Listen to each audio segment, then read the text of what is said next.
Let's start. Sorry guys. Okay. So today is the first lecture in the new series for the first semester. It's going to be going on. I think we have about 13 lectures planned on a variety of topics. So what I'll try and do is maybe just thank you all for coming. 2 or 3 minutes to explain to you the idea behind the seminar. The abstract will be circulated at some point, and then an introduction to Anjuli. Anjuli Webster is our speaker for today. So the idea was actually behind the seminar, right, was to think about what anthropology is doing and where it's going and where it has been, and to take actually some of the critiques of anthropology seriously, right? So I identified 2 or 3 elements of maybe blind spots or problems in anthropology. Not to say that anthropology has not been reflexive, that there have not been significant changes, and that there is not some kind of value in its own past, but specifically to address the problems in the contemporary, rather than praise the past. So the first one was, in line of all these new calls, the question of decolonization of knowledge. What does it mean to address theories and archives that are not produced in the metropolitan centers of Europe, that are not produced by European scholars? And the old argument has always been that no, they don't exist, right? There is nothing. But what about literature? What about poetry? And what about the actual scholarly productions that have been produced and that have just been ignored, right? So that's part of the thing, really to expand it. Anthropology is the study of the human condition, or understanding society, humanity, what happens in the world. Then there are different vantage points from which people have made commentaries on the world and understood the world. And so that's the first kind of thing. How do we take non-Western theoretical insights and historical experiences seriously?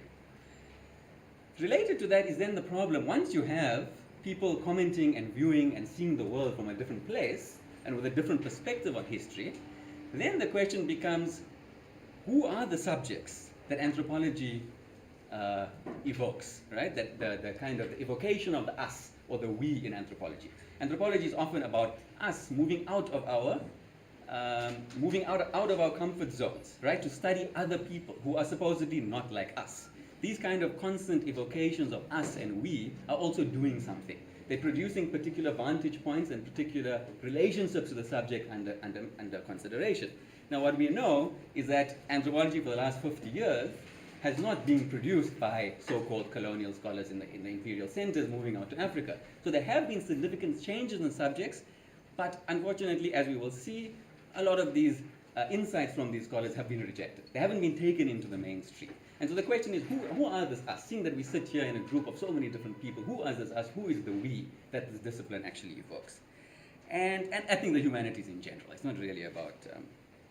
And then the third part is, if we now take non-Western theoretical insights seriously, if we consider that we can't just be unsettling ourselves because who we are is also not that given, then what do we actually do with people's experiences and what they do and what they say and the ethnographies that we do? And one solution I suggest is that we actually learn from them. Rather than trying to analyze them in terms of ready packaged European theories, we try to learn from them as somehow views of the world, themselves imbued with philosophical sophistication and theoretical insight, historically grounded, as all theories are. So that's basically what the seminar is trying to do, or at least that's what everybody's trying to do nowadays, right? Looking at different kinds of archives, questioning this question of us, them, we, who, that's going on constantly in the production of anthropology, and really changing the kind of epistemological project. So with that in mind, okay, it was 3 minutes, so I didn't go over.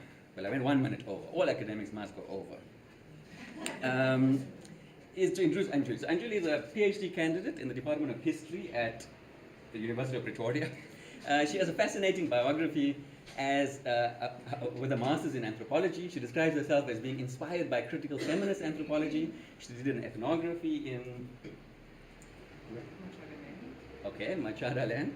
And she describes that after this process of doing the master's with this new radical methodology, she came to the realization that maybe there was still something missing. Maybe even the latest radical methodologies are still reproducing some problematic epistemological assumptions that are still embedded within it. And so she moved over to history, where she now works in the history of anthropology.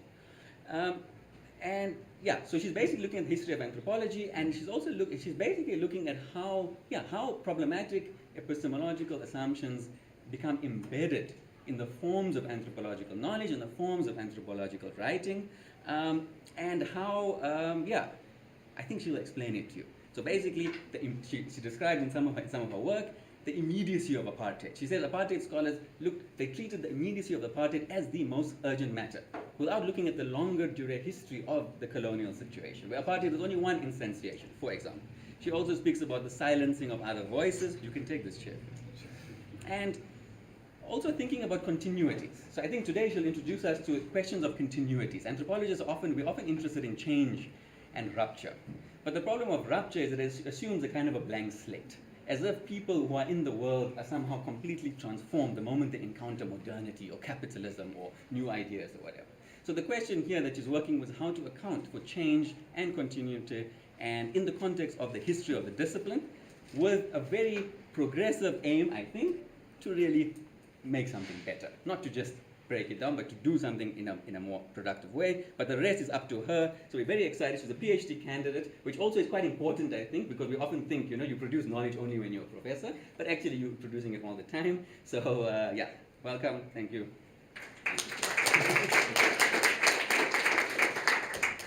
Hi, thanks, Shaheed. I hope that I can add something to that. Is it 40 minutes? Yes, you have 45 minutes, and I'll give you an indication maybe when you have 10 minutes left or something, and then we'll open it up. Okay, first, thanks again to Shaheed and also to the department for having me here today, and to you all for sharing your time with me. The paper I'll be presenting today emerges out of a sort of broader and ongoing project tracing some ties between white supremacy, race, social science, and settler colonialism in South Africa.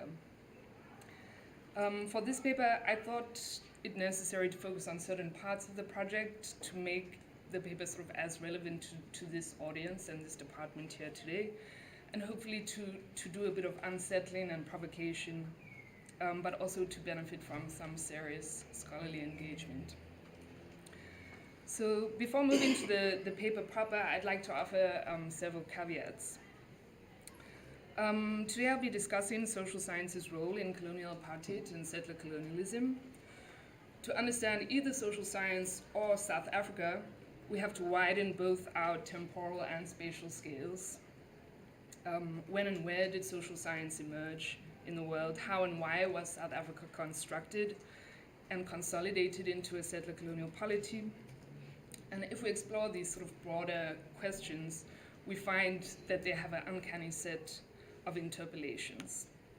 They're fundamentally related. So in exploring some of these questions, I am joining a host of other scholars, such as Mafeje, Magubane, Mamdani, and Pierre, who have already prepared the way in perhaps more critical and singular ways. But this does not mean that we should not always ask the question again in the present. Indeed, the present is always the most important time to ask the question again. So I want to approach the question of social science in South Africa through two lenses. One is a historical lens, which roughly maps out a sort of longue durée and global process leading to the advent of social science in South Africa in the early 20th century. My focus here is very much on anthropology, but this focus kind of overlaps and spills into other disciplinary areas. The second lens is a situated reflection from the present, so as a white young scholar in South Africa, which seeks to understand some of the epistemic silences and deceits which are used to silence the mutability of conquest in South Africa. Another caveat, the work I do in this paper takes seriously Steve Biko's call for white people in South Africa to address racism in their own communities, rather than to attempt to supervise or lead black struggles, as has so often been the predilection of white liberals in the past. This call is echoed by Ndumiso Tlatla, who will be here next week. His contention that until the problem of white supremacy in South Africa is resolved, the participation of white people, the beneficiaries of white supremacy in black struggles, is in fact a contradiction in terms. So as such, I address the paper directly to white scholars in South Africa and insist that we grapple more seriously with the indictment of the history and present of social science research in South Africa. So, like I said, the main argument around which the paper turns is not an original one.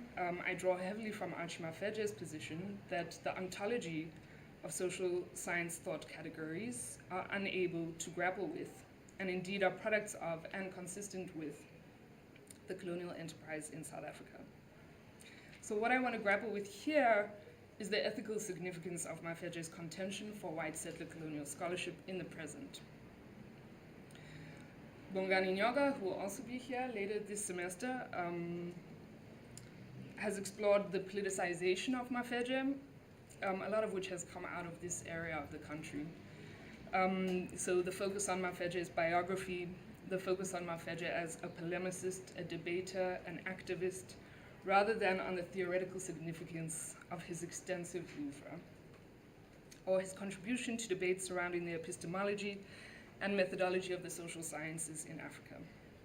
What the politicization of Mafeje has facilitated is the dismissal of the radical and serious implications of his work for white settler scholars.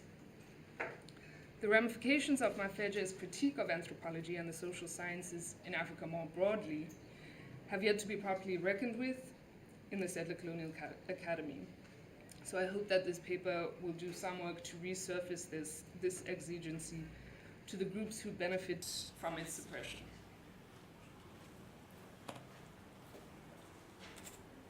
Okay, final caveat. In this paper, I hope to avoid what Eve Tuck and Kei Wayne Yang have termed the metaphorization of decolonization. Decolonization is the repatriation of indigenous land and life, as is evident in the proliferation of decolonizing discourses, for example, evident in calls such as the need to decolonize the university, to decolonize the curricula, results in the metaphorization of decolonization. And this, in fact, facilitates a set of settler evasions or moves to innocence, which bypass the exigency of actual decolonization and which attempt to reconcile settler guilt and complicity and rescue settler futurity. So I'd like to make it clear that I'm not calling for the decolonization of social science, as this is impossible without the achievement of historical justice, restitution, and reparations for the indigenous people of South Africa conquered in the unjust wars of colonization. Rather, I'm insisting that as white settler scholars, we address white supremacy as a pervasive logic, which assembles and produces intellectual, cultural, and political systems, and work to divest ourselves from our epistemic interpolation within this logic.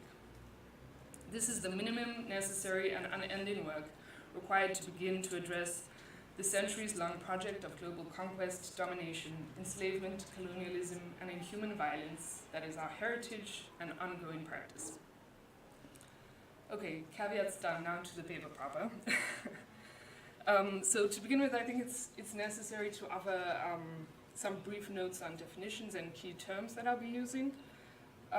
By doing this, I can sort of more precisely locate my position in some of the conceptual debates surrounding conquest, white supremacy, and colonialism. So the first two terms I'd like to address, which sort of form the interconnected and overarching conceptual schema into which other terms can be slotted and through which they should be understood, are conquest and white supremacy. On conquest in Southern Africa, it is necessary for us to engage the extensive oeuvre of philosopher Mokgobe Ramose. For today, I'll just briefly quote from some of his work. Ramose's contention is that, quote, "I conquer, therefore I am the sovereign," is the fundamental thesis of colonization. It is the thesis that even the unjustified use of violence permits the conqueror to acquire sovereign title over the conquered and their territory. This fundamental thesis of colonization is in every respect contrary to all the principles of the just war doctrine. The colonizer pursued colonization in total disregard for this doctrine. The disregard rested on two pillars, namely the Christianization of the pagan and the civilization of the barbarians. Christopher Columbus, Vasco da Gama, and Bartholomew Diaz all derived indirectly from the papal bulls their permission for the voyages of discovery. They were the bearers as well as the disseminators of the tradition of conquest, inhumanity, and disregard for the doctrine of just war. End quote.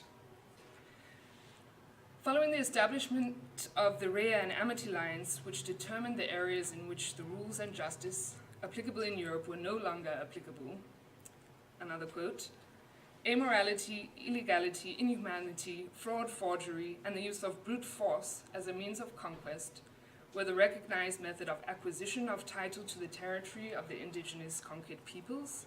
By virtue of this conquest, the sovereignty of the indigenous conquered people was supplanted and their title to territory extinguished. Thus, the meridian line decided the truth and defined justice.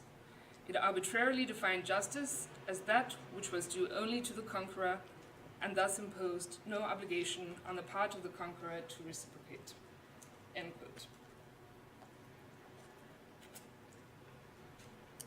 The Azanian tradition, which again will receive a much closer exposition in next week's seminar, understands conquest as the fundamental and outstanding historical injustice, which forms the basis of the continuation of white supremacy in South Africa today. So until the conqueror renounced his title to South African territory, the category of conqueror, in brackets, i.e. or settler white European, and conquered, in brackets, native black African, cannot be dissolved in South Africa. So to offer a brief note now on white supremacy, a term which many white South African scholars are curiously quite uncomfortable using. George Fredrickson uses the term to describe the historical rise to power of white populations in the American South and in apartheid South Africa. However, Charles Mills has critiqued this narrow application of the term, arguing that white supremacy is a much more latitudinarian concept, encompassing de facto as well as de jure white privilege that would refer more broadly to the European domination of the planet for the past several hundred years that has left us with the racialized distributions of economic, political, and cultural power that we have today. We would call this global white supremacy. White supremacy manifests in the social, economic, political, and cultural history of European expansion and the development of the New World. It is a history and experience that has a lifespan of more than 5 centuries. White supremacy is not uniform across time or space, but takes on different forms in different historical contexts. For example, as expropriation, enclosure, enslavement, colonialism, or segregation. In short, white supremacy is vigorous and it is fluid, adapting through articulation with other systems.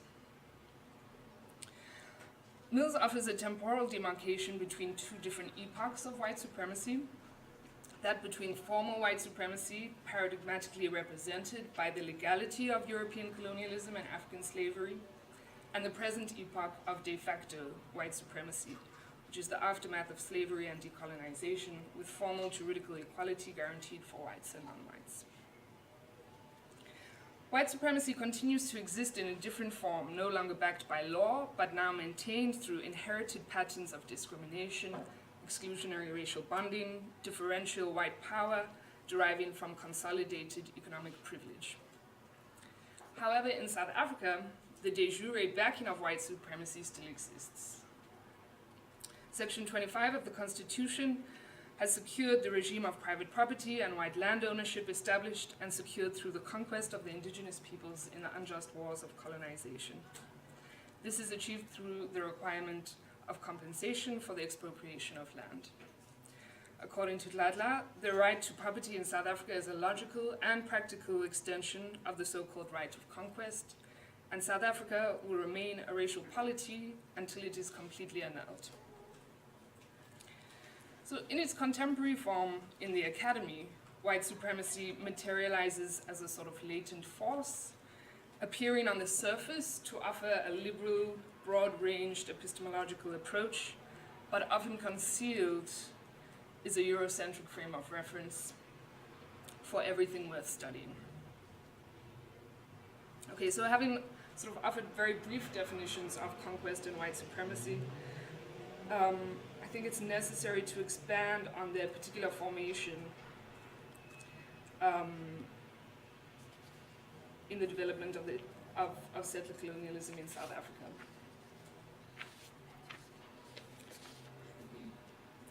So the categories white supremacy and settler colonialism have different, if interconnected, histories globally. In the US, the United States, this has led to some contentions between the fields of indigenous studies and black studies over analytical concentrations on the histories of indigeneity and settler colonialism versus the histories of slavery, race, and white supremacy, respectively. Comparatively, the South African situation is unique in that these histories actually overlap. Those who were and are indigenous to South Africa are also those who have been conquered, enslaved, and made black in their own land. So it's necessary to pay careful attention to how these processes developed and overlapped historically. We may consider colonialism and settler colonialism as particular forms of white supremacy. Both systems have functioned in South Africa at different periods of time and in different locations, and sometimes in overlapping formations. Lorenzo Veracini uses the comparative metaphor of viruses and bacteria to outline the overlapping similarities and differences between the two systems. Here is a quote. While both viruses and bacteria are exogenous elements that often dominate their destination locales, viruses need living cells to operate, while bacteria attach to surfaces and may or may not rely on the organisms they encounter. Similarly, while both colonizers and settler colonizers are exogenous elements that assert their dominance over destination locales, a colonial system of relationships, unlike a settler colonial one, is necessarily premised on the presence and subjugation of exploitable others. So while the two systems are ontologically distinct, their ultimate complementarity within imperialism should not be minimized. In the settler colonial studies field, Patrick Wolf's concept of logic of elimination and the idea of colonization as a structure rather than an event have come to be central concepts. Settler colonies were and are premised on the elimination of native societies. The split tensing reflects a determinate feature of settler colonization. The colonizers came to stay. An invasion is a structure and not an event. So while South Africa does not share the exact form of the logic of elimination of other settler societies, such as Australia, North America, in which indigenous populations were targeted in widespread genocidal campaigns, the same logic is present in a sustained and sort of much more longue durée manner. The indigenous people of South Africa have lived under the conditions of extreme violence and death from 1652 until the present. Again, in Tlata's words, the posterity of those conquered in the unjust wars of colonization continue to experience the highest vulnerability to death and the poorest quality of life in South Africa.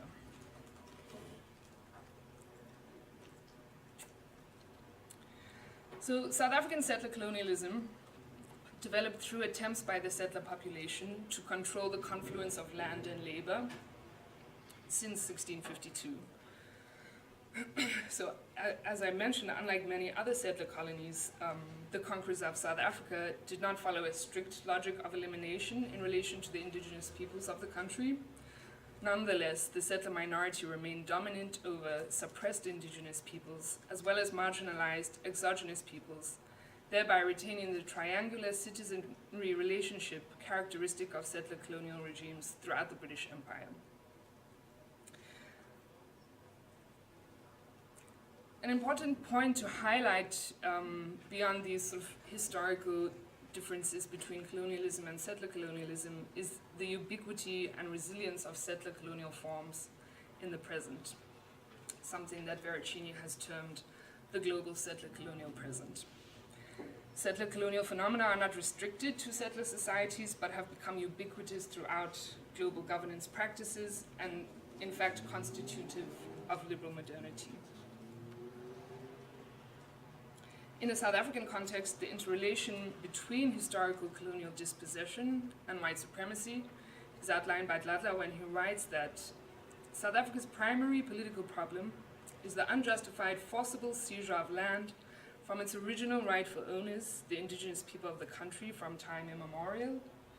White supremacy is historically linked to this insofar as it was and continues to act in the service of ensuring the irreversibility of the benefits acquired through the questionable right to conquest. So this combination of the concepts of conquest and white supremacy, as well as the concept of settler colonialism, allow us to understand white and black as historical and ethical concepts rather than biological ones.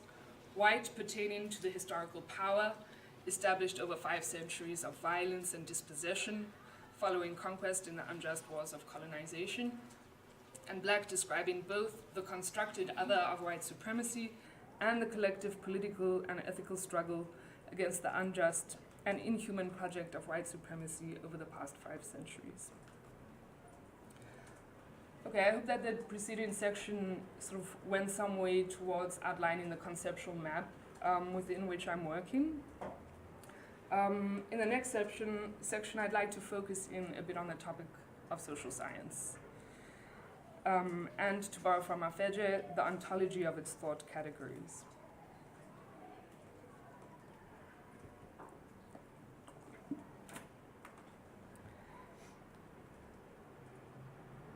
So the development of positivism, functionalism, and the professional social sciences were contemporaneous in the early 20th century and can be understood in relation to the global development of imperial colonialism. The flourishing of white supremacy over the past 5 centuries has required that it take on different forms and at different historical conjunctures to shift and change its strategies. One of the key strategies which white supremacy developed towards the close of the 19th century, as the expansive stage of imperialism and colonialism came to an end, was the advent of the positivist and functionalist social sciences. The social sciences lay claim to working scientifically with social facts, thereby apparently avoiding ideological orientation and influence. This was, of course, a deeply ideological approach, linked to the economic development of the bourgeois societies in early 20th century Europe. According to Mafeje, positivism and its variant functionalism were products of Britain and France, the leading bourgeois societies of Europe in the early 20th century. The powerful distinction positivism sought to institute between useful, i.e. positive, and useless, i.e. metaphysical, forms of knowledge was not an incident in vain. Instrumental and empirical knowledge was at a premium at this time, as only through it could nature be subdued ever increasingly and the processes of accumulation ever more heightened. In other words, it was bourgeois science in the service of bourgeois economic production. Patrick Wolff considers the shift in anthropology from the evolutionist and diffusionist approaches of the 19th century to the structural functionalist approaches in the early 20th century in exactly this context. Wolff writes that 2 significant paradigms ground to a halt in the course of the first quarter of the 20th century.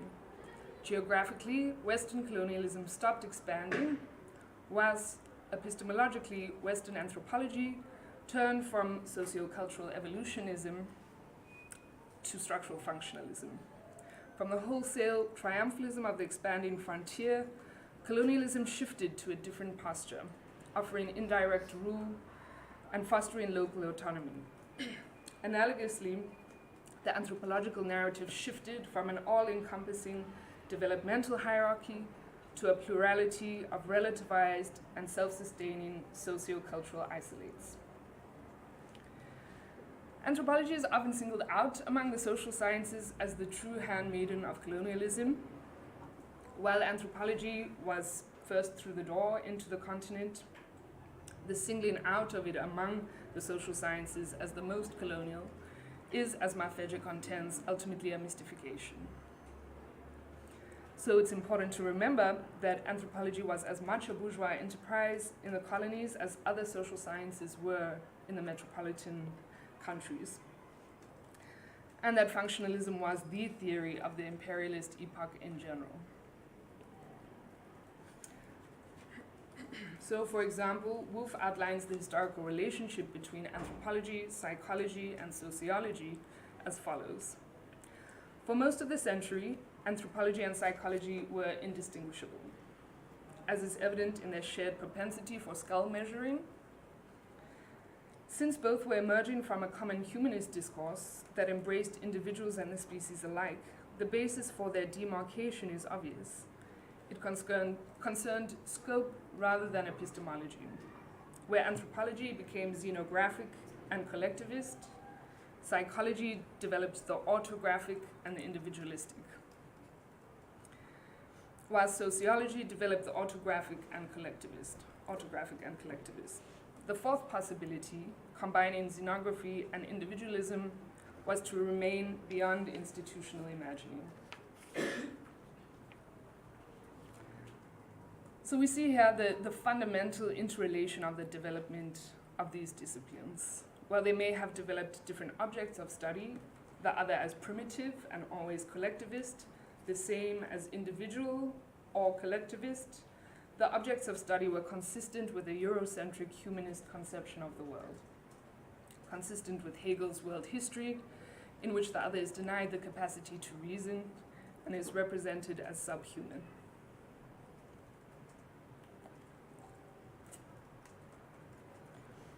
The implementation and operation of the settler colonial regime in 20th century South Africa after the Union depended on the construction of a strict racial classificatory regime, through which the settler colonial minority continued to implement control over the indigenous peoples of South Africa in relation to both land and labor. The interwar period saw the rise in the production of political and intellectual discourse, as well as bureaucratic control over race relations and the so-called native question by the settler colonial establishment. The advent of the Native Affairs Commission in 1920, followed by the 1927 Native Administrations Act, and the creation of the South African Institute of Race Relations in 1929, all constituted different iterations of and nodes within a developing schema of racist praxis, which depended fundamentally on the collaboration between social scientific and legal production. This schema was interrelated ideologically, intellectually, and financially within a much broader transnational network of imperialism and white supremacy. So, for example, philanthropic praxis in the post-Reconstruction United States is particularly important to understanding developments in early 20th century South Africa. Riley argues that philanthropic praxis in the US established an important paradigm combining capitalist funding, legislation, regional clientelism, and the scientific racism of anthropology and academia that would be exported throughout the world, and especially across the African continent. The industrial education system developed at institutes like Tuskegee and Hampton Institute in the US was widely exported to Africa as a method through which to reproduce and manage incarcerated indigenous labor forces in British colonies. A key figure during this time in South Africa is the educationist Charles Templeman Loram. Loram was named by Jan Smuts to participate on 2 African education commissions of the Phelps-Stokes Fund, and he tirelessly promoted a new system of segregated education, utilizing lessons from the United States and the British Empire more broadly to achieve its goals. He helped transform the native welfare associations into the Joint Council movement, which would soon give rise to the Institute of Race Relations. Following the publication of his PhD thesis as the education of the South African native in 1917, Loram went on to do extensive research and policy development on education in South Africa and more broadly on the continent. He eventually moved to the US, to Yale, where he facilitated further research collaboration between US imperialist organizations and colonialists in Africa. So it's in this figure of Larum and his work on native industrialist education that the arrangement and formula of the social sciences in South Africa first took concrete form. So he was working sort of in the 1910s, published his book in 1917, and it was in the early 1920s that you have the first anthropology departments being established in South Africa. So this is sort of the next important moment in the development of the social sciences here, is the establishment of what was then called Bantu Studies departments at UCT and at WITS, I think about 2 years after UCT. So the advent of social anthropology at UCT and at WITS in the 1920s was interpolated with the development of native administration during the Union period. There's a very close timeline relationship here, the Union in 1910, and just over a decade afterwards, the establishment of these departments. In the 1930s, psychology also became an important disciplinary import, and there was a united push to strengthen the social sciences more broadly in universities across South Africa. This came in direct response to the publication of the Carnegie Report on the Poor White Commission in 1933. Tiffany Willoughby-Herod has written a really excellent book on it, which came out in the past 2 or 3 years, called Waste of a White Skin, for anyone who's interested. The idea that there was an urgent necessity of applying the scientific method to social problems in South Africa really united settler scholars at both English and Afrikaans-speaking institutions. Links were established between English liberal universities and, for example, Hendrik Verwoerd, based here at Stellenbosch at the time, materializing what has been called a League of Nations for Racial Imperialism. So the social sciences in South Africa were thus really raised in this furnace of shared settler colonial aspirations to white supremacy in South Africa.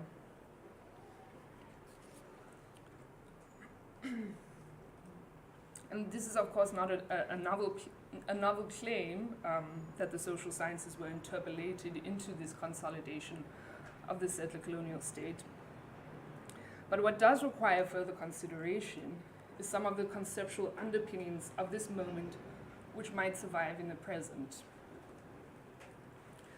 So the methods and the theories of the social sciences were generated and shaped through the settler colonial project, but have since been conceived as independent of that project or as fundamentally ruptured by terms such as the neo-Marxist term, and sort of revised as objective ways to study and think about the world in which we live.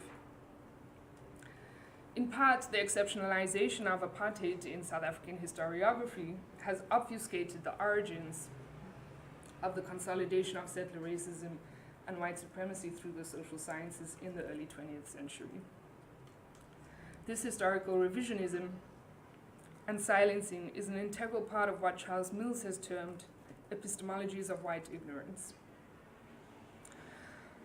Okay, so I'd like to move now to consider some of white social sciences' contemporary silences and what I believe are some of the historical ethical duties of white scholars today. So I think it's important to always ask the question, in what ways is social scientific practice invested in, constituted, and shaped by white supremacy today? I think that it's useful to think through this question by considering negative rather than positive features of social scientific practice. So what does social science not do? What does it silence? What does it negate? What does it make invisible? Who do you not read? I would argue right now that contemporary white scholarship silences two very important things, among others, of course, which should fundamentally inform our understanding and thinking about the world. The first thing that it silences is the historical continuity, mutability, and global ubiquity of white supremacy. Rather, social science focuses on the various alterities that white supremacy produces. constructing quite an impressive smokescreen through cultural relativism, ethnographic fundamentalism, and a focus on the local and the particular, often at the expense of including a theorization of, for example, race.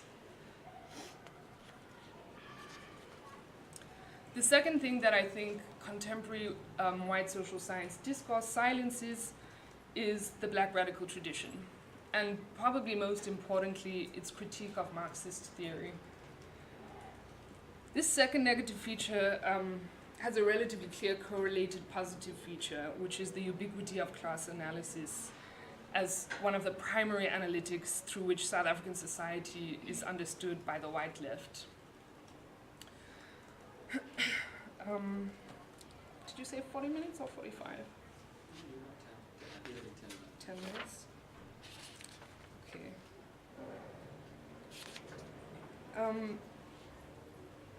So this emphasis on class analysis is evident both in academic discourse and popular discourse. We can see as early as 1995, journalist Alistair Sparks outlining a sort of conception of an emergent South Africa only divided through class and sort of the gradual disappearance of race as a fundamental shaping force in society. But it really, it preceded 1995 by quite some time and actually came into the academy around the 1960s and the 1970s during the neo-Marxist turn.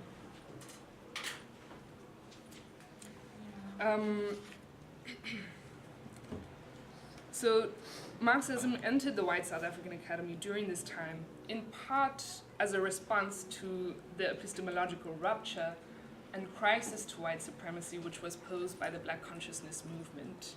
So there's a very clear timeline, the emergence of the Black consciousness movement, and the import thereafter of Marxism into the South African academy. So Sharina Lee has offered a really excellent account of this process at WITS in the Sociology department. If anyone is interested in that, I'm happy to share the paper as well. But she traces very closely how neo-Marxist analysis and discourse was used as a way to silence Black consciousness, emphasis on race, and to sort of shift that to make class the primary analysis, thereby securing the position of those white sociologists in the academy. And it was used as a sort of a politics of survival. So Black consciousness was really a crisis for those white sociologists at the time, and then this sort of transition to Marxist analysis.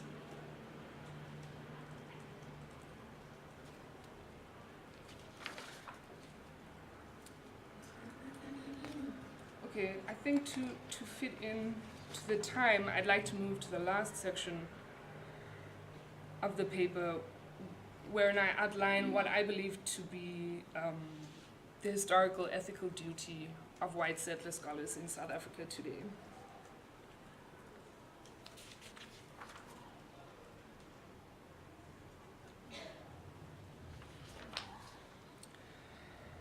I believe that white settler scholars have an historical ethical duty to actively invest ourselves in, through our work and praxis, the end of global white supremacy.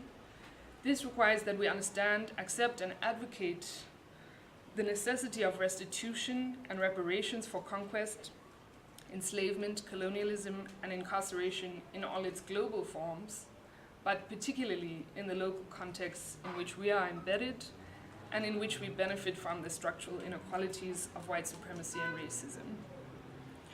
If we follow Biko's philosophy, the first and most important step in our divestment is to critically understand and to confront the particular form and iteration of white supremacy and racism at home, so to speak, confronting and conscientizing our families and communities and colleagues.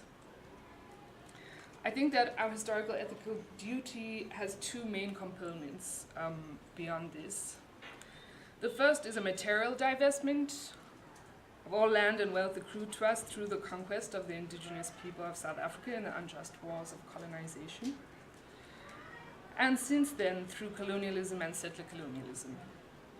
This is in accordance with Ramos's philosophical exposition of the Ubuntu conception of law, which holds that extinctive prescription is untenable in the African understanding of law, and that an injustice that endures in the historic memory of the injured is never erased merely because of the passage of time.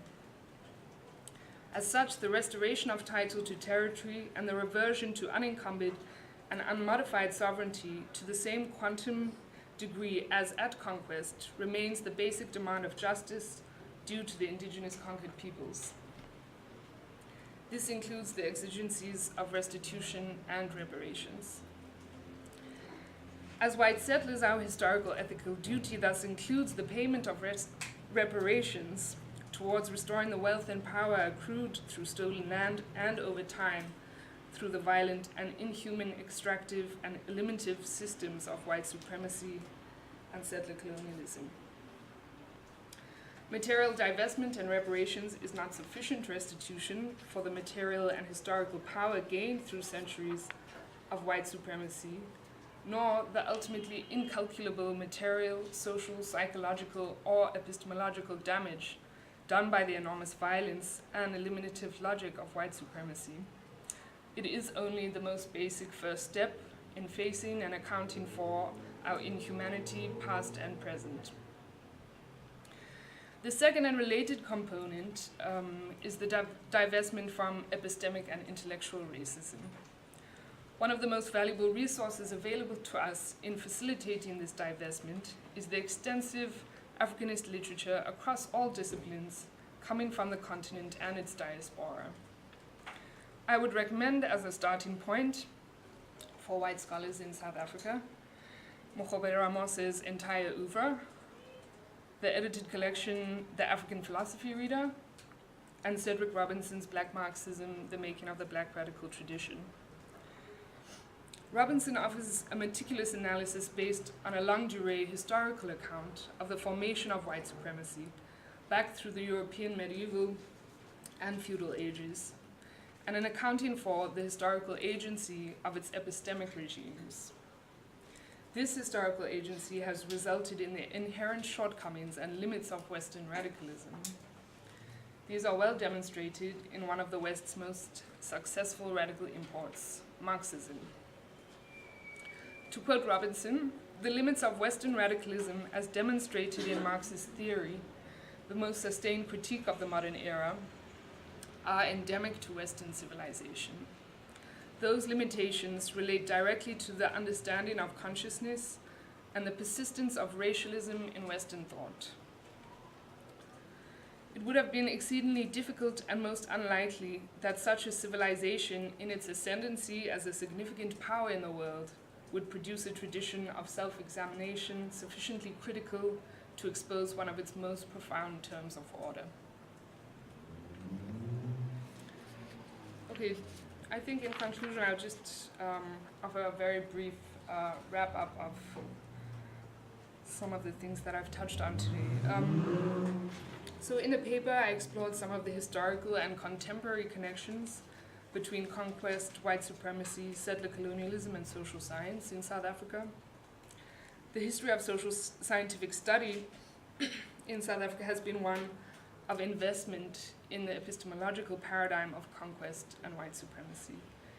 This history is continuous in the present and is affirmed by social science's tendency to render conquest and white supremacy invisible as the fundamental historical and philosophical problems in contemporary South Africa.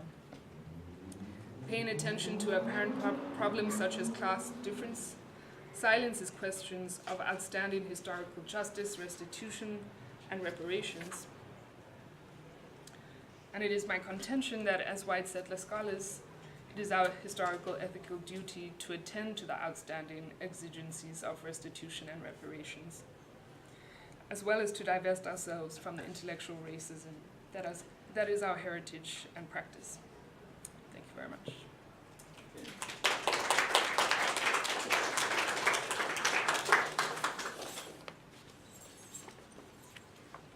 Thanks so much. I'd like to open it up for questions. When it's ready.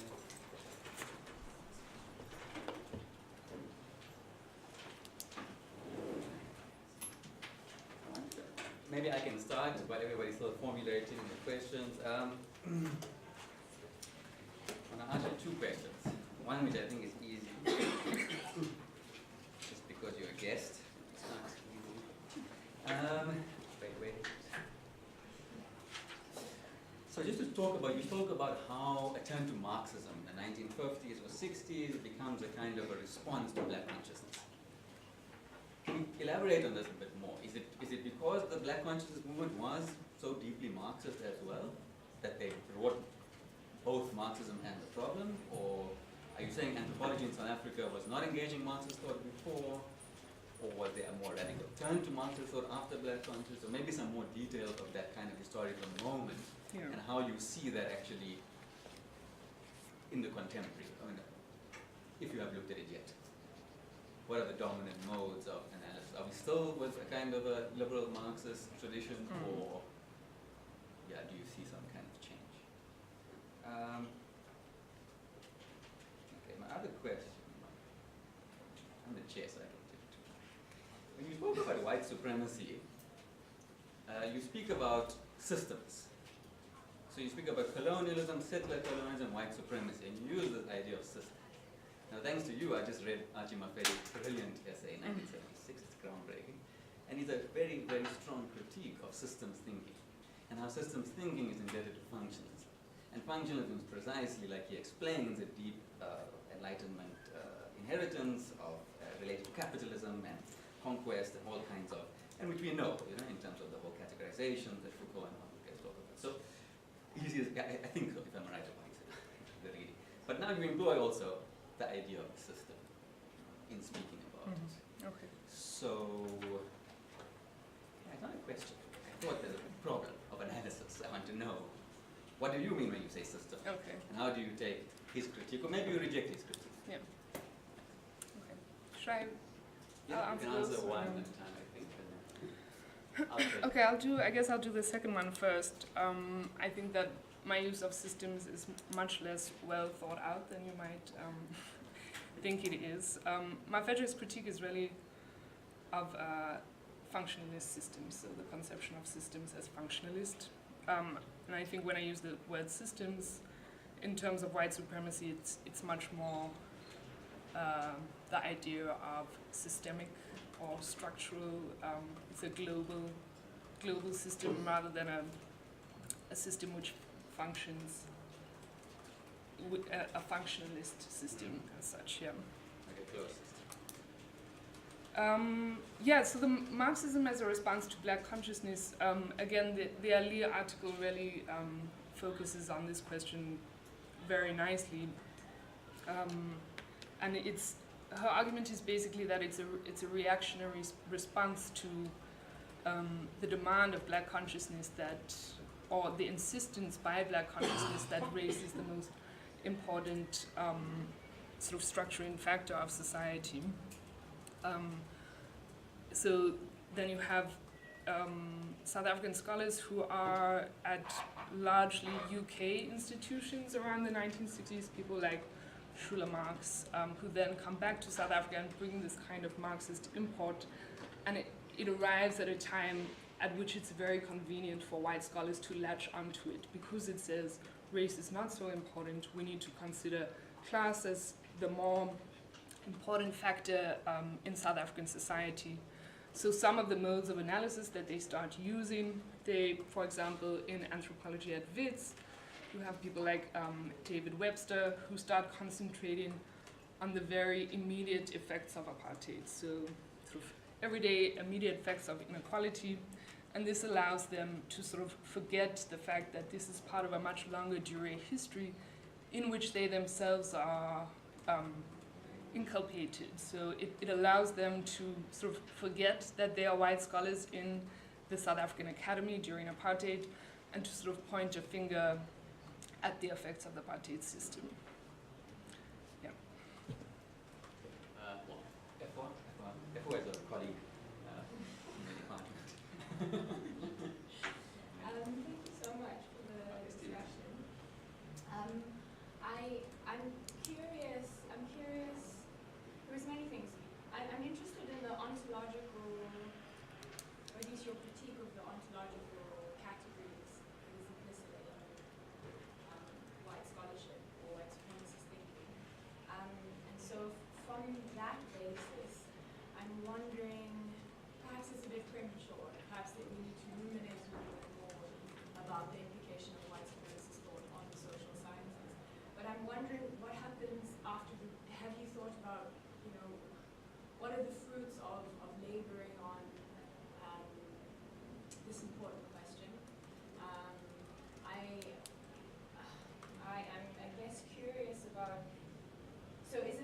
acknowledging?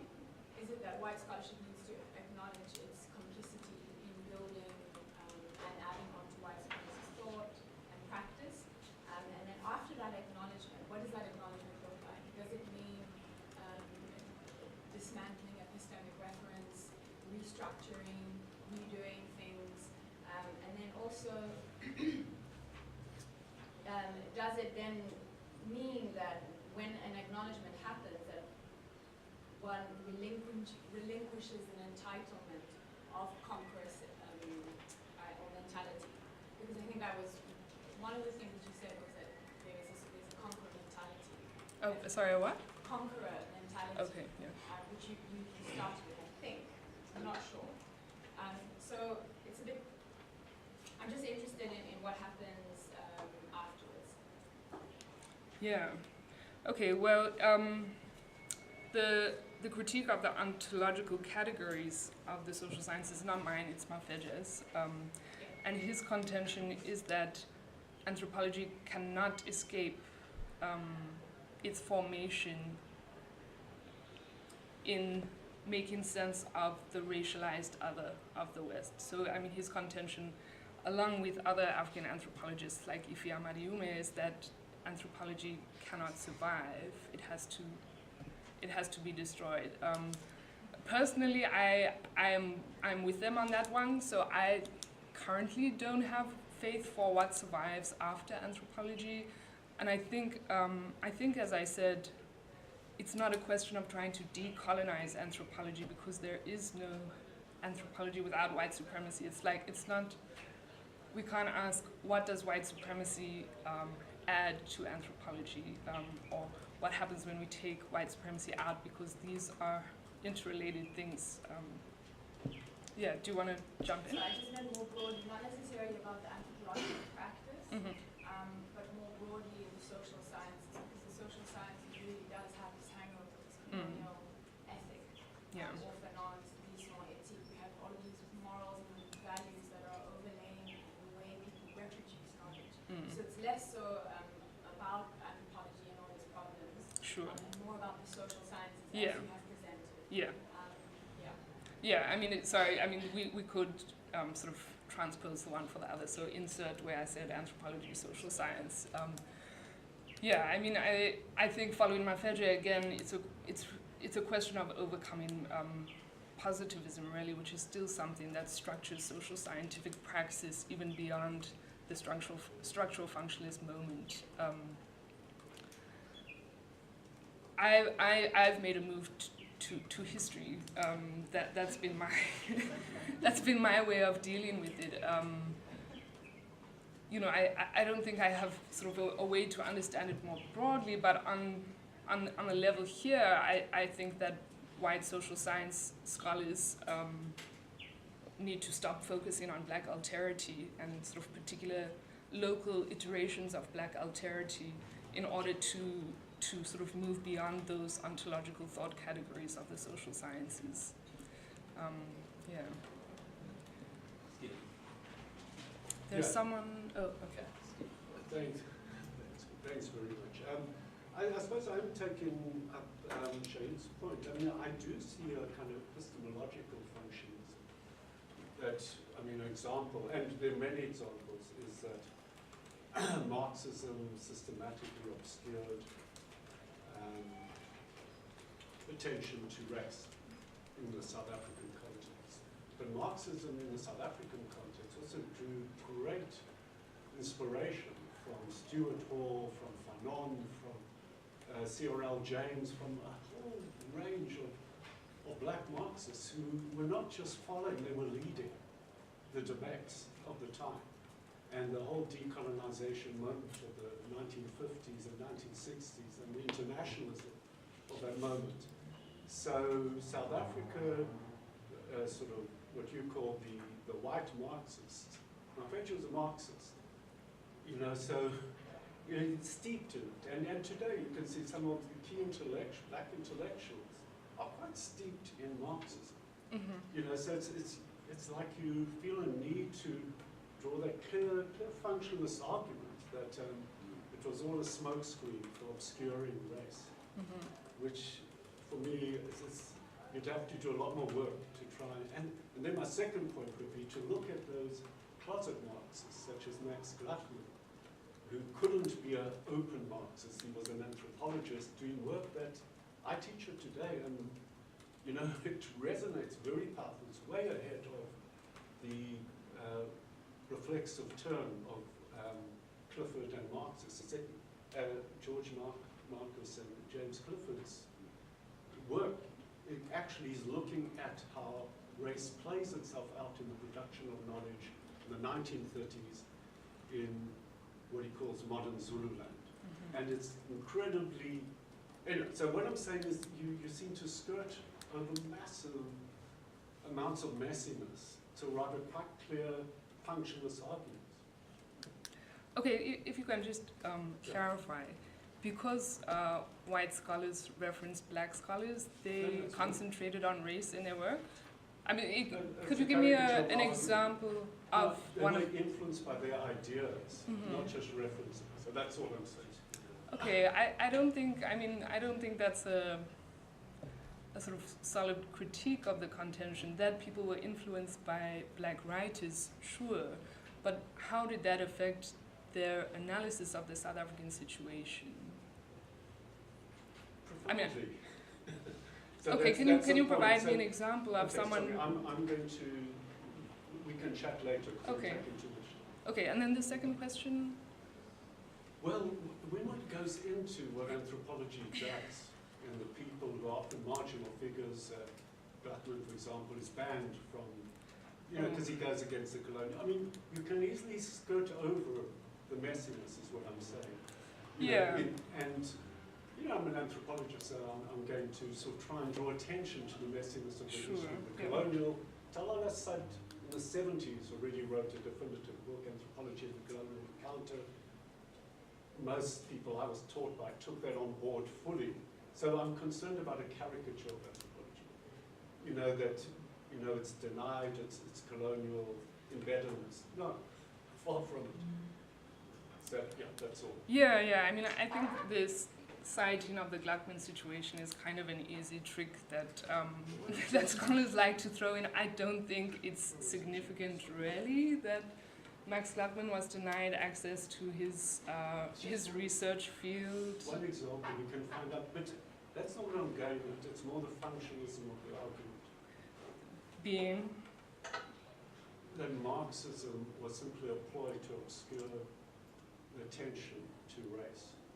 Okay, so how do you think Marxism provided a better analysis? I'm not going to talk more because I've taken too much time, sorry. Okay, all right. Well, I think it is an important conversation for students to hear, but sure, we can talk afterwards. Okay. I really enjoyed the talk. There was two things. One thing I just wanted clarification on because I might not understand it, but the first one is maybe you commented at the beginning saying that we need to look at the present.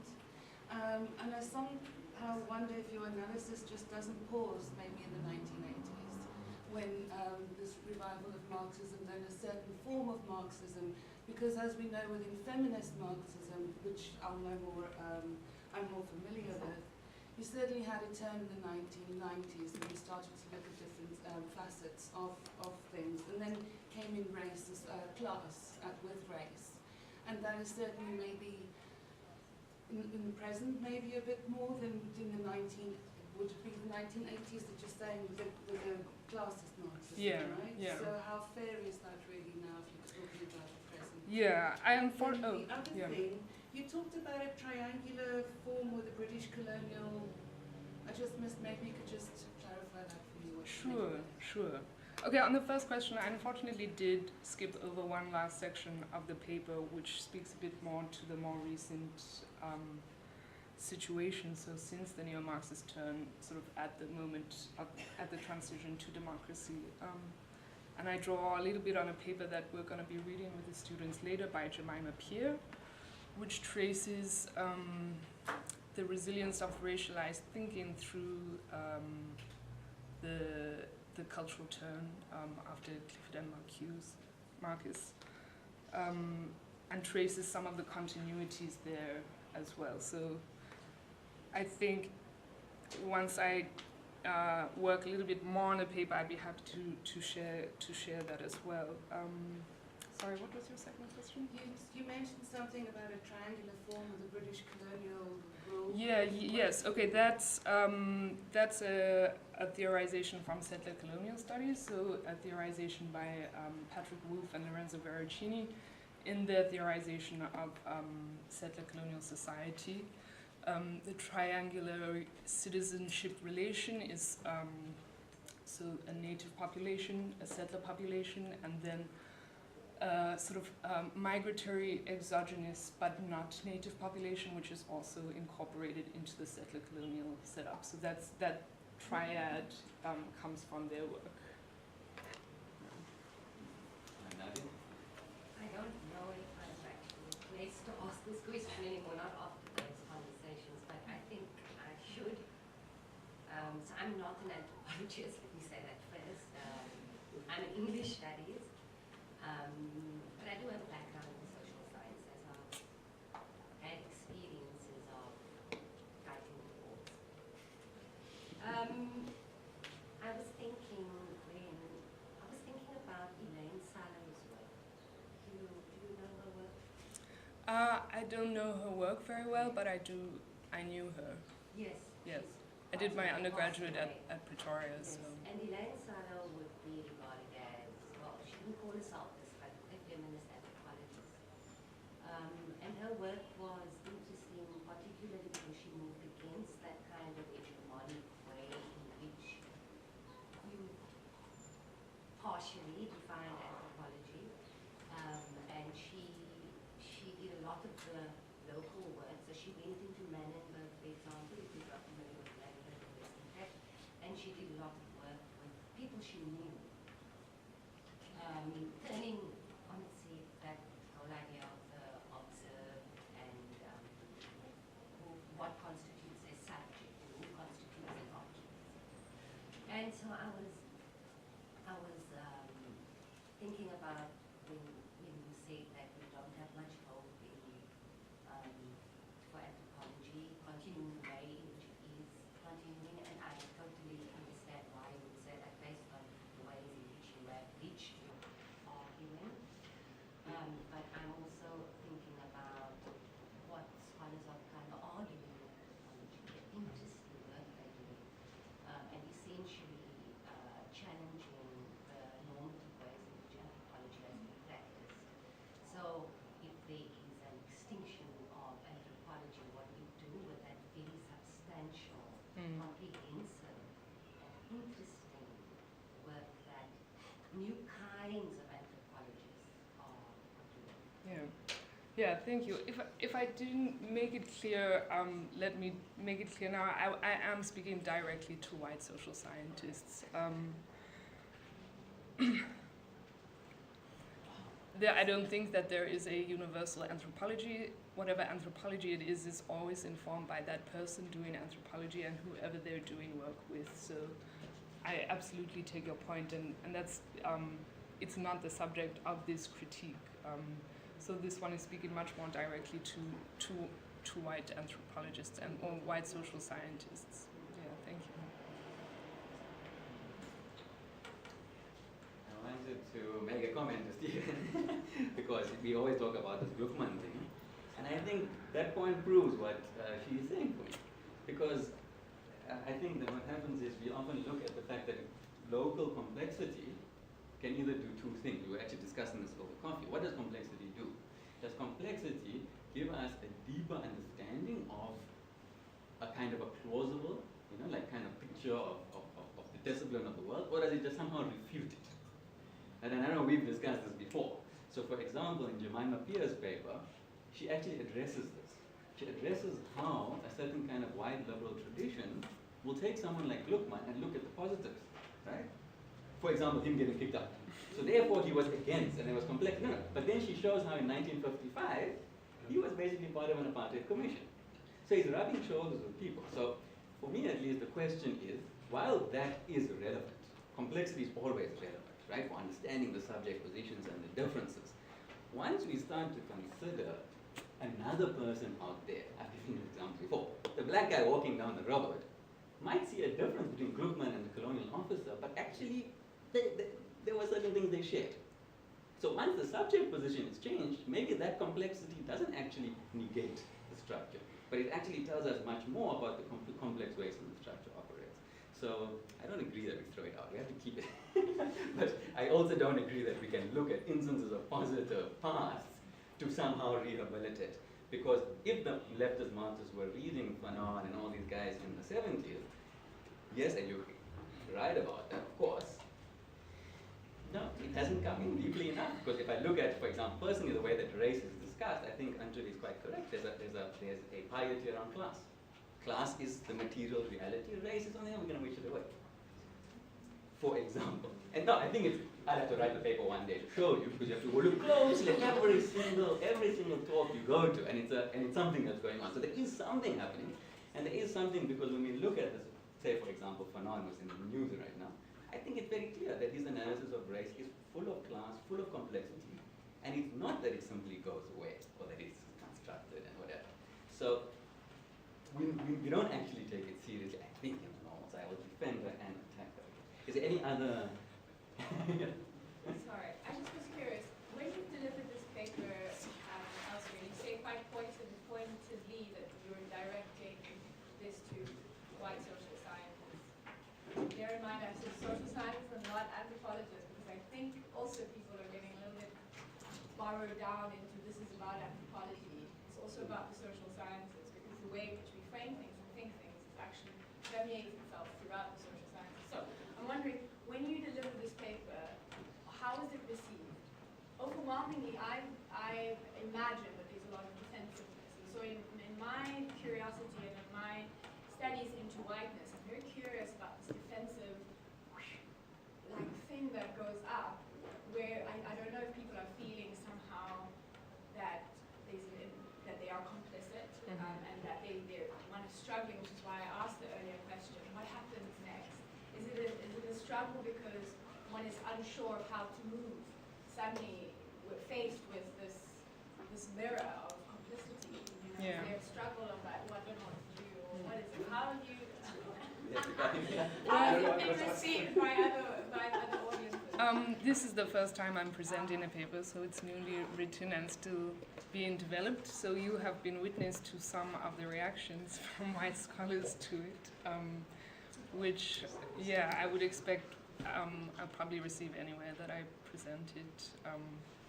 It's kind of ubiquitous across the South African Academy that white scholars bulk at even the naming of white supremacy, never mind sort of a longer paper which considers disciplinary inculcation as well. So, yeah, I don't know. They're standing in as a white scholar. They don't see any white male scholars responding, so I have to play that role. The thing is, isn't there something also about the argument, not just simply about the identity of the person who's questioning? Because also for me, it's about a whole intellectual tradition that I value, and I still value both Fanon and Walby. And I'm not convinced, not that I'm still a Marxist in that way. I moved, on, but I mean, can you cite any? Can I finish? Okay, sure. Can I just say, if you're going to take it apart, you've got to, like, I'm one of the most tolerant. I'm not going to defend it endlessly. So, I thought I'd better speak today because there's nobody else who's going to speak. And if this is who you're directing your whole argument towards, I better play the role. So, I think one has to do a lot more work. Denunciation doesn't get you there alone. So you have to really ground the argument. And yes, you may get defensiveness, but you also can't reduce the defensiveness purely to the race of the articulate. You've got to realize when it's trained. I'm an anthropologist, I do defend anthropology. Now I've learned the critiques over many years. I read Talala's site inside out at an influential stage of my career. So one needs to think about that. Gluckman's short. And I taught him this week, that's why I'm bringing Gluckman in. And I've got new insights. And all the stuff about white supremacy holds, but we know that. I mean, I think It's not ubiquitous, so one needs to have that discussion, but if it's caricature, it doesn't have the power. So if you're going to critique it, it has to be seriously grounded, and we can't just anthropology, the handmaiden of colonialism. Yeah. End of No. story. You know, one Okay, needs to... thank you, thanks. Are you, That's yeah. it. Yeah, well, I think this is a pretty clear example of some of the defensive Okay, tactics. then I mean, reduce what, it to sorry, can I functionalism. finish now? Can I finish now? Okay, let's see what the analysis. Can I finish now? You can. But Thank I you mean, for your don't reduce permission. my I mean- entire argument to... Well, you just reduced my entire paper to a denunciation and lectured me on how exactly I need to make the argument so that it sits. You know what I wrote down? Please don't respond. I wasn't going to respond. I wrote it to myself. I apologize. I'd rather, I'll leave because I do have to go, but I hope others have No, a yeah, lively it will be discussion. very easy It's for not you to meant leave be now. an attack on you, but I have to speak back because, you know, it's, I think we need this work, but it's going to encounter what what you caricaturing as a purely defensive argument. Okay. It's going, but if But you, let's hear why you think it's defensive. yes, why is it purely defensive? Well, Why you would- just caricatured a paper in which I go through a pretty methodical, sure I had to skip over sections for time, pretty methodical argument as a defense, as a defense, and that I need to make a much clearer argument. I That apologize. seems like a bit of a caricature. Okay. Secondly, I mean, you're making reference to scholars such as C.L.R. James and Frantz Fanon, who are not African scholars. They are African diasporic scholars. So some of your defensive techniques are a little bit wanting. I'd love to hear some literature from black scholars from the continent in your You really engagement. mentioned it very low.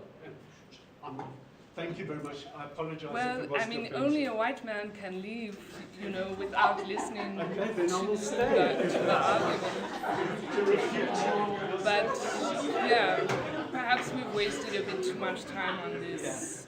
Shaheed. No, it's fine. I mean, I would say that I would be generous to Stephen to suggest that what he was suggesting was that you must trace it.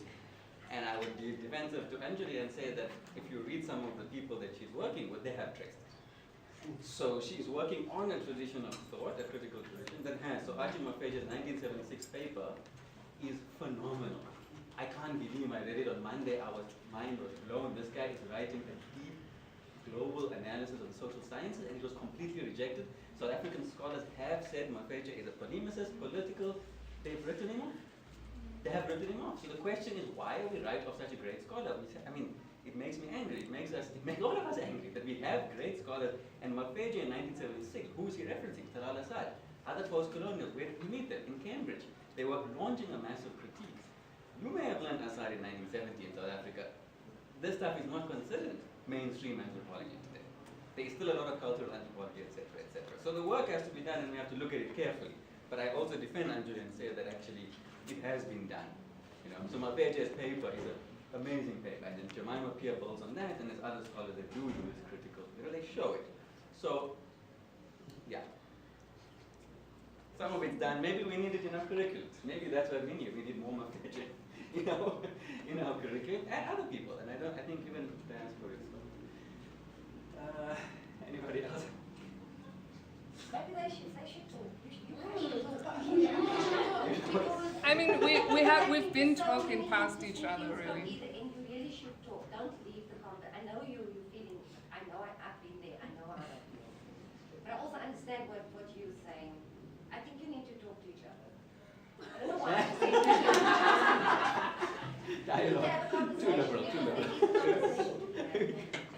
Yeah, I mean, I think we've been having something of a conversation here and speaking kind of past each other. So. Maybe we spoke longer. Yeah. Okay, sure. Well, but it's understandable also because an anthropologist is not going to throw the discipline out. So we're going to continue to do research, but hopefully we can learn from this kind of critical work as well. Okay, any other questions? Yeah. I might have gotten it wrong, but if we do discard anthropology, what next? Because anthropology is the study of human behavior in the past, today. So what about tomorrow? Who's going to study us?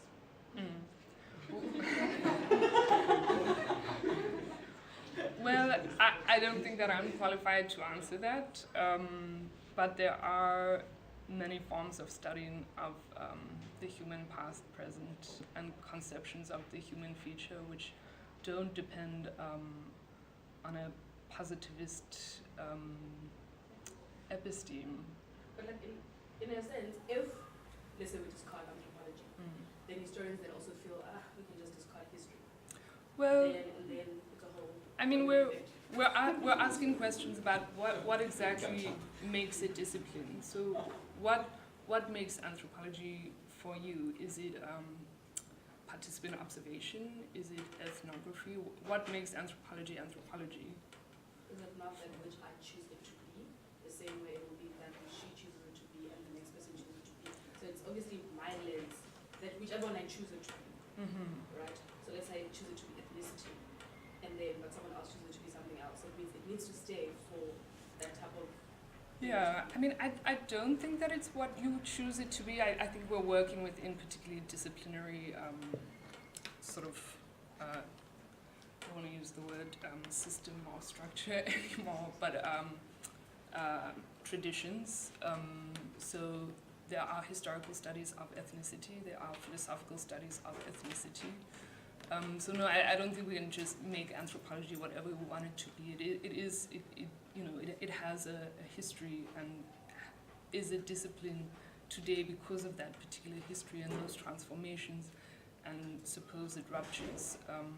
So I don't think it's what anyone makes it out to be. It is a particular disciplinary position, method, whatever you want to call it. I have a question that just inspired me to think about is this very interesting. Edward Said was always asking about, so his whole critique of Orientalism, right? Is what is the originary question?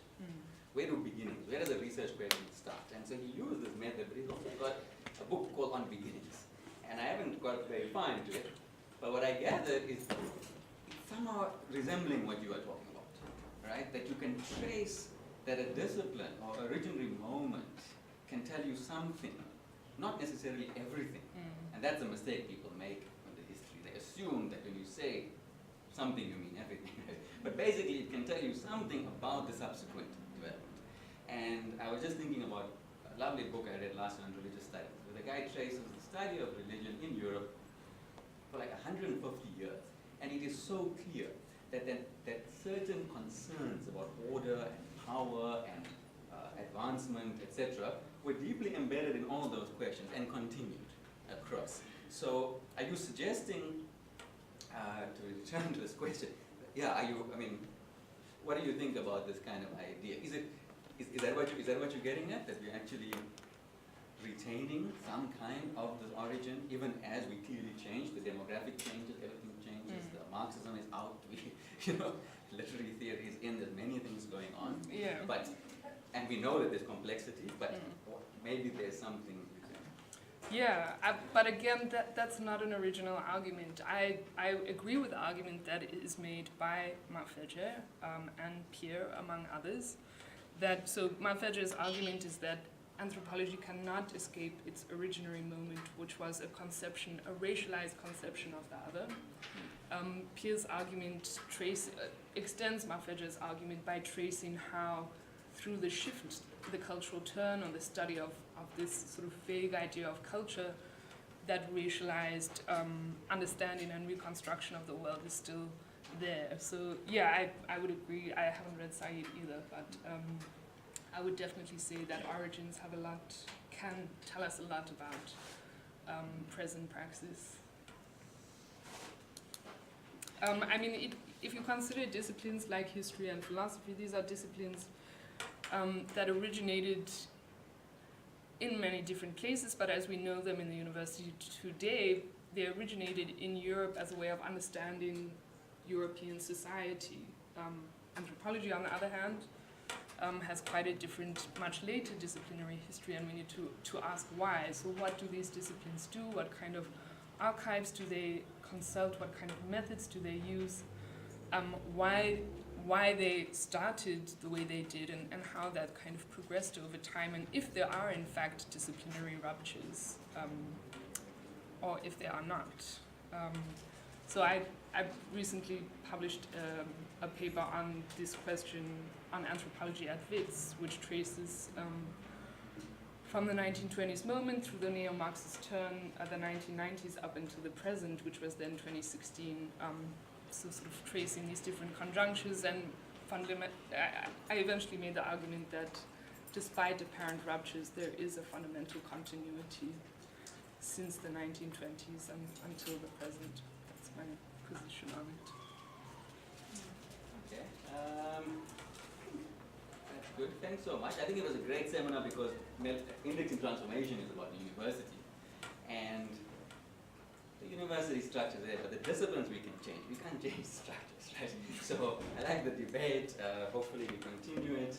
And yeah, hopefully it was inspiring, unsettling, and provocative. That's what we need. Thank you.